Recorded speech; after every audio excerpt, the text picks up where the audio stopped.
I never saw it coming. 5 years of marriage to Allison Reed, my college sweetheart, the woman who'd been by my side since sophomore year when she spilled coffee on my laptop in the university library. I'd forgiven her then with a smile.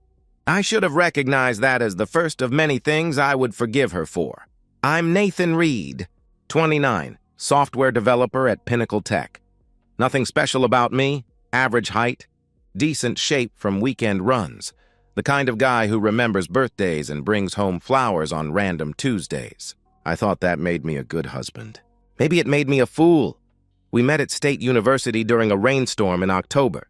She was an ambitious marketing major with plans to conquer the corporate world. I was the tech geek who built websites between classes. Somehow we fit. I admired her hunger, her drive. When she talked about campaigns and strategies, her eyes lit up like she was plotting to take over the world. I found it beautiful. After graduation, I landed a job first, bought our house before we married, everything in my name since I had the steady income while she hopped through entry-level positions. Smart financial planning, our parents called it. I had no idea how crucial that decision would become. We didn't have kids yet, though we'd talked about it. Maybe next year, maybe when we were more settled. Life felt good, predictable, stable. I was proud of what we'd built together. Proud of her, then came that Friday. The Friday that changed everything, though I had no clue at the time.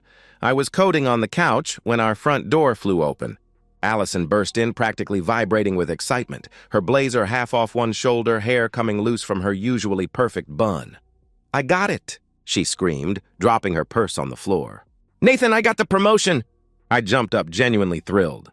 Senior marketing strategist, the position she'd been angling for since she joined the company 3 years ago. 15% raise, bigger office, company credit card. All the things she'd dreamed about while we lay in bed planning our futures. "I knew you would," I told her, lifting her off the ground in a bear hug. "They'd be idiots not to promote you." We celebrated with Italian takeout from Vincenzo's, her favorite linguine with clam sauce that I couldn't stand but ordered for special occasions. I popped a bottle of champagne we'd been saving, and we toasted on the living room couch. Her legs draped across my lap as we ate straight from the containers. "There's more," she said, sipping champagne with a nervous smile. "I'll be traveling. With Greg Carlisle, her boss, mid-40s, married with 2 kids, the kind of man who wore expensive watches and talked too loud at company parties. I'd met him twice and thought nothing of him. The Denver pitch is in 2 weeks, she continued, twirling her champagne glass between her fingers. 3 days. Then probably Chicago the month after. Maybe New York in the fall. I didn't hesitate. Didn't think twice. "This is your dream, Al. I'm not going to hold you back." She set down her glass, crawled across the couch, and kissed me, deep, grateful, tasting of champagne and promise.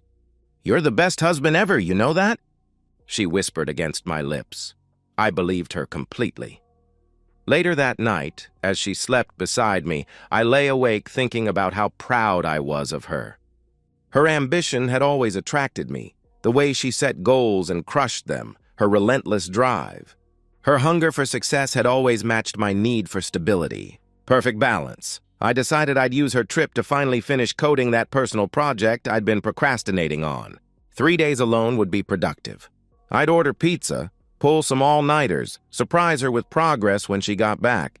I had no idea that in 2 weeks, everything I thought I knew about my marriage would be destroyed in a single hotel room. The 2 weeks passed in our normal rhythm. Morning coffee shared over weather forecasts, goodnight kisses that tasted of toothpaste, weekend errands running on autopilot. Nothing felt different. Nothing felt wrong. Tuesday morning came with a gray drizzle. I drove Allison to the airport, her professional armor fully assembled. Navy blazer, pencil skirt, heels that clicked authoritatively on our garage concrete.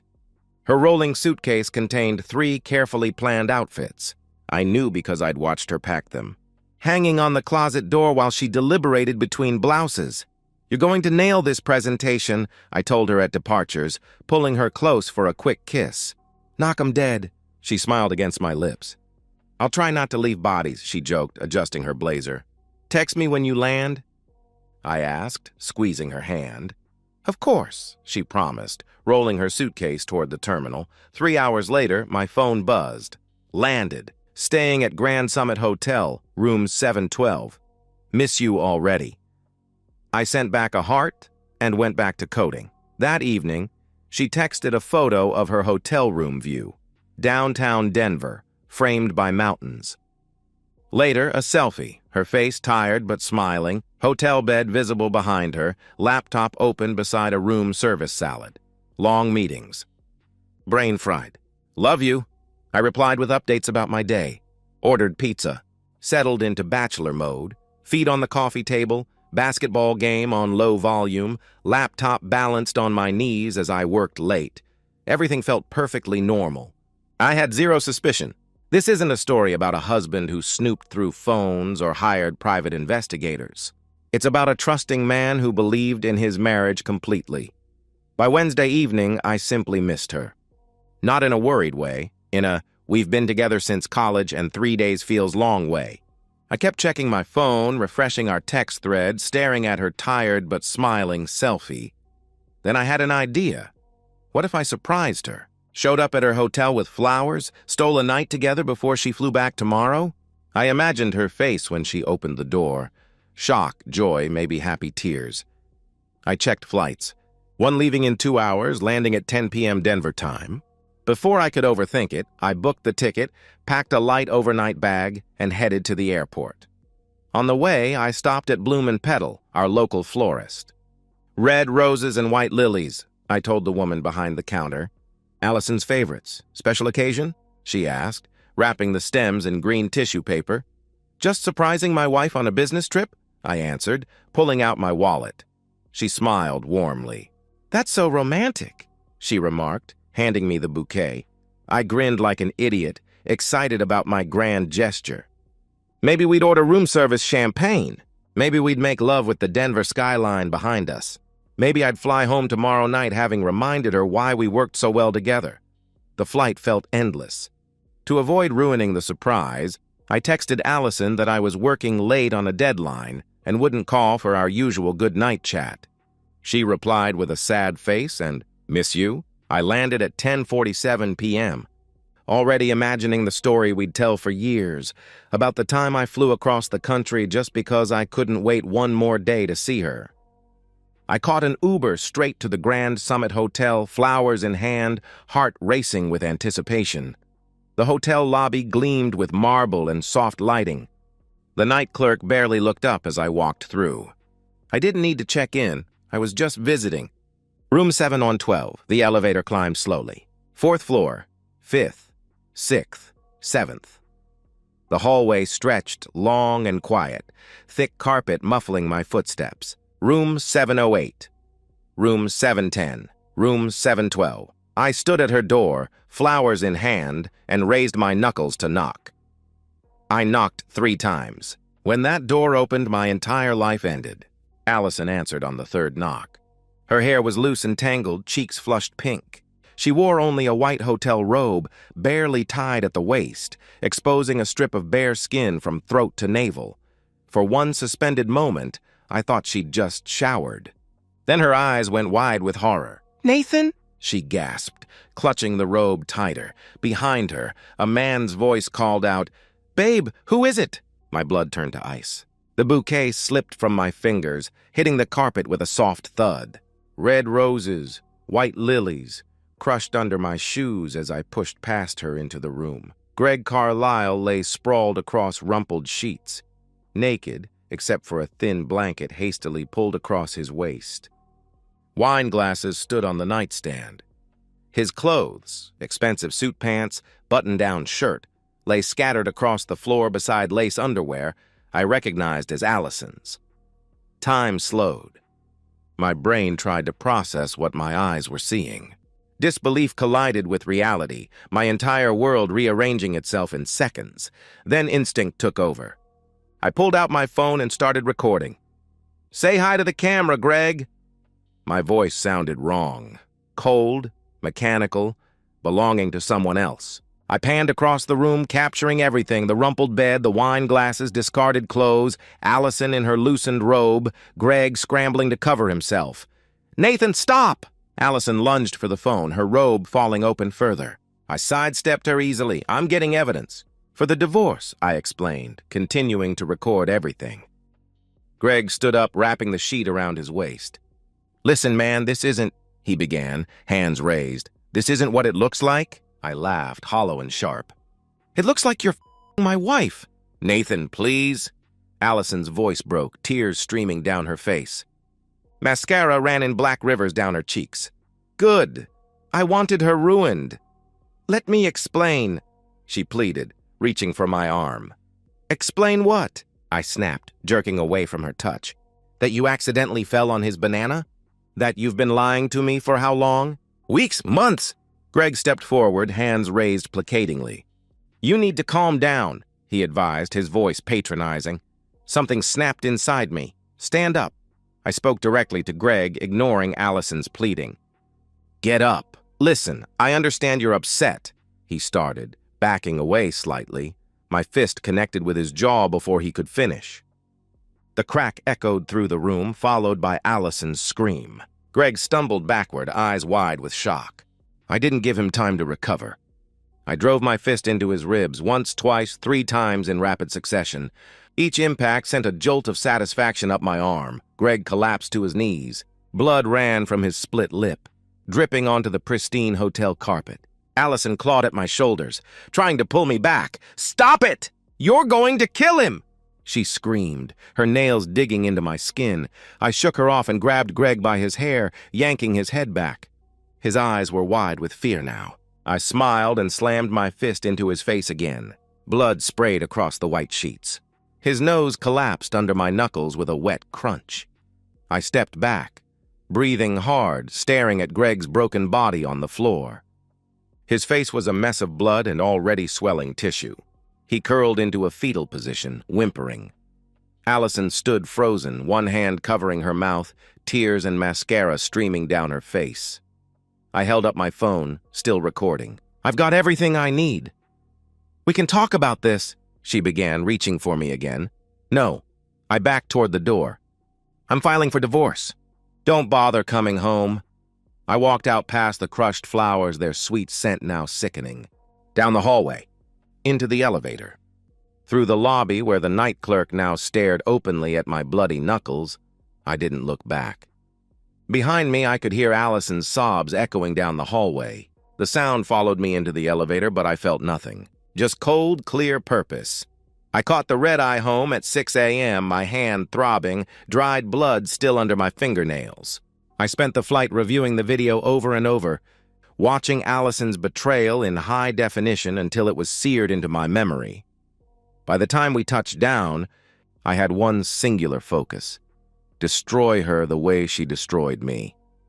By the time Allison landed back home the next day, I'd already dismantled her entire life. I landed at 6 a.m. and drove straight to an address I'd found during my sleepless flight. Samantha Torres, divorce attorney. Her office wasn't open yet, but I'd sent an emergency email from the plane. She was waiting for me in the parking lot, coffee in hand, sharp eyes taking in my rumpled clothes and bruised knuckles without comment. You said it's urgent, she remarked, unlocking the office. Inside, I showed her the video. She watched without expression, only the tightening of her jaw showing any reaction. When it ended, she set her phone down carefully. This is more than enough, she confirmed. Adultery with clear evidence. You'll keep everything, house, assets, savings. When did you purchase the home? Before we married. Everything's in my name, I answered. Perfect. She has no claim, Samantha concluded, pulling out a legal pad. I can draft papers immediately. You'll be free in 6 months, maybe less given the evidence. I nodded, feeling a cold satisfaction spread through my chest. How quickly can we serve her? I asked. Give me 3 hours, she promised, already making notes. I spent those hours methodically dismantling the life Allison and I had built. First stop, the bank. 9 a.m. sharp. I closed our joint account, transferring $47,000 to my personal account, money mostly from my salary anyway. Allison had always spent more than she saved. Next, the locksmith. I paid extra for immediate service. By noon, every lock in our house had been changed. I handed the old keys to the locksmith, watching him drive away with the last access Allison had to the home I'd built for us. I called my boss, explained a family emergency, took 2 days off. I had work to do. That evening, as the sun set, I heard a car in the driveway. Allison's headlights swept across the living room wall as she pulled in. I watched through the window as she approached the front door, suitcase rolling behind her. Her key slid into the lock but didn't turn. She tried again. Nothing. Then the pounding started. "Nathan, open the door!" she yelled, her fist hammering against the wood. I approached the window, pulled back the curtain. Our eyes met through the glass. I opened the window 1 inch, just enough for my voice to carry. "There's nothing to talk about," I stated flatly. "Please," she begged, mascara already running again. "Just let me explain." "Explain what?" "That you f***ed your boss in a hotel room?" I asked coldly. "That video explains everything." "Nathan, I made a terrible mistake." "I love you. We can fix this," she pleaded, pressing her hand against the window. I laughed, harsh and cold. "Divorce papers will be sent to your parents' house. Don't try to contact me again. You can't do this. This is my house, too," she protested, voice rising. "Check the deed," I replied calmly. "You did this, Allison." "Not me." I closed the window, locked it, and drew the curtains. I put on noise-canceling headphones and sat in the living room, music drowning out her screams and pounding. Through a gap in the curtains, I watched her collapse on the front step, sobbing into her hands. She stayed until 2 a.m., begging, crying, eventually just sitting in silence. Finally, she stood, dragged her suitcase to her car, and drove away, broken and homeless. But I wasn't done. The next morning, I drafted an email to Allison's company HR department. Subject: violation of company policy, evidence attached. I wrote professionally, clinically, attaching the video of Allison and Greg. I explained the extramarital affair between employee and supervisor, the violation of conduct policies, the abuse of company resources. Hit send. Closed laptop. 3 days later, Samantha called with news. Both Allison and Greg had received suspension emails. 2 weeks after that, termination letters. Both fired. Professional reputations destroyed. In our industry, word travels fast. I sat at my desk reading the divorce papers one more time. Everything was proceeding exactly as planned. House mine, savings mine, her job gone, her reputation destroyed. I scrolled through texts from mutual friends, people wondering what happened, asking if I was okay.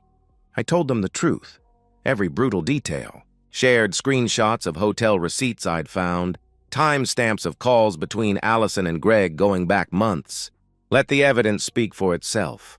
One by one, friends took sides. Most chose mine. The ones who didn't were dead to me anyway. I poured myself a whiskey, neat, and toasted my computer screen. Phase 1 of destruction, complete. I thought taking her home and career was enough. I was wrong. She still had one place left to fall, and I made sure she'd lose that too. Allison arrived at her parents' suburban home, Linda and Robert Reed, with 2 suitcases and shattered dignity. I wasn't there to see it, but I heard the story later through mutual friends who still talked to both sides. Linda opened the door with a face like stone. "Why are you here?" she asked, not moving to let her daughter in. "Nathan and I are getting divorced," Allison answered quietly, eyes downcast. "Why?" The single word fell like a judge's gavel. Allison hesitated, then confessed in a small voice she'd made a mistake, was seeing someone from work. Robert appeared in the doorway behind his wife, face hardening as he processed his daughter's words. "You cheated on Nathan? That boy who treated you like a queen?" he demanded, his voice rising. "Dad, please," she started, reaching toward him. "Get out," he ordered, stepping forward. Allison tried to explain. Robert's face turned crimson. "You destroyed your marriage. You humiliated yourself in this family. You don't get to bring that shame into this house," he shouted, jabbing a finger at her chest. Linda crossed her arms tightly across her chest. "You should have thought of the consequences before you slept with your boss," she added coldly. The door slammed shut. Allison stood on the porch alone, homeless, jobless, disowned. I learned all this from Linda herself, who called me the next day. They'd received the divorce papers I'd sent to their address, exactly as planned. I knew her traditional parents would never forgive infidelity. I'd counted on their rejection as the final blow. "We didn't raise her to be this person," Linda said, voice thick with emotion. "Robert can't even speak your name without crying." "I'm sorry," I told her sincerely, and I was. Sorry their daughter had become someone they couldn't recognize. Sorry they were collateral damage in Allison's explosion. "Don't be sorry," she insisted. "You were too good for her." We always knew it. I hung up feeling a grim satisfaction. I hadn't orchestrated her parents' rejection directly, but I'd predicted it. Known their traditional values would never bend to accommodate their daughter's betrayal. The ripple effect of exposure spread far beyond what I'd directly controlled. Allison hadn't just lost me, she'd lost everything and everyone. Through the grapevine, I also learned Greg's marriage had imploded. His wife, unaware of his affairs until my email to HR went viral through the company, had filed for divorce immediately. Now he was paying alimony and child support, barely surviving on unemployment benefits while he tried to resurrect his career from the ashes. One night, a text came from an unknown number. I knew instantly it was Allison, the desperate, rambling tone, the mix of self-pity and pleading. She was sorry, she'd made a horrible mistake, she still loved me, she'd do anything to make it right. She was staying in a cheap motel, had lost her parents, her job, her friends. She was alone and scared. I read it once, blocked the number, deleted the message. I felt nothing, no satisfaction, no anger, no pity, just emptiness where Allison used to live in my heart. 6 months later, the divorce decree arrived. I opened it once, filed it away, and moved on. She never did. The final divorce decree arrived in a manila envelope 6 months after Denver. I opened it at my kitchen table, scanning the legal language that officially dissolved our marriage. 5 years reduced to paperwork. I read it once, filed it in a drawer I'd probably never open again, and made myself a cup of coffee. It was over. Official, complete. I kept the house. Kept my savings, kept my dignity and self-respect. More importantly, I kept moving forward. My coworker, Brian, the one who'd recommended Samantha, Torres, when I showed up at work with the haunted look of a man whose life had imploded, approached. Me at lunch one day. "My wife's friend Claire is single, veterinarian, nice girl. No drama," he offered casually. I hesitated. It had been 5 months since Denver. "Just coffee," he pressed, leaning forward. "What's the worst that could happen?" Claire had kind eyes and an easy laugh. We met at a cafe downtown, away from anywhere Allison and I had frequented. She wore a blue sundress and didn't ask invasive questions when I mentioned I was recently divorced. "Bad ending?" she asked simply, stirring her latte. "The worst," I confirmed with a tight smile. She nodded understandingly. "I dated a pathological liar for 2 years." "I get it," she shared, her expression empathetic but not pitying. Coffee turned into dinner. Dinner turned into weekend hikes. I took it slow, deliberately, cautiously, rewiring my ability to trust. Claire never pushed. She had her own history, her own scars. We recognized the damage in each other and stepped carefully around it. For the first time since Denver, I felt genuinely happy. Not the artificial happiness I'd constructed from revenge, but something quiet and authentic. I remodeled the house, repainted the bedroom, bought new furniture, erased the last traces of Allison from my space. The house felt like mine again, not the mausoleum of a dead marriage. One evening in my newly renovated kitchen, my phone buzzed with a text from Claire.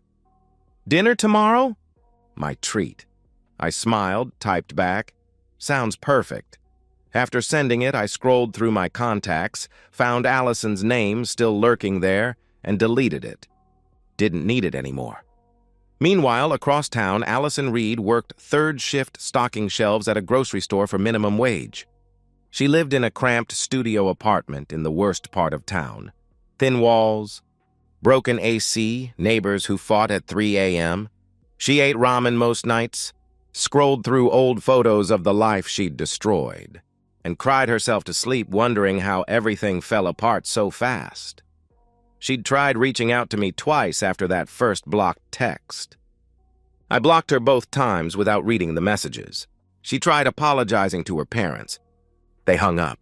She applied to dozens of marketing jobs. None called back. Word traveled fast in the industry about the woman fired for sleeping with her boss. She saw Greg once, months later, across a Walmart parking lot. Their eyes met. He looked away first, got in his car, drove off. They never spoke again. His life imploded too.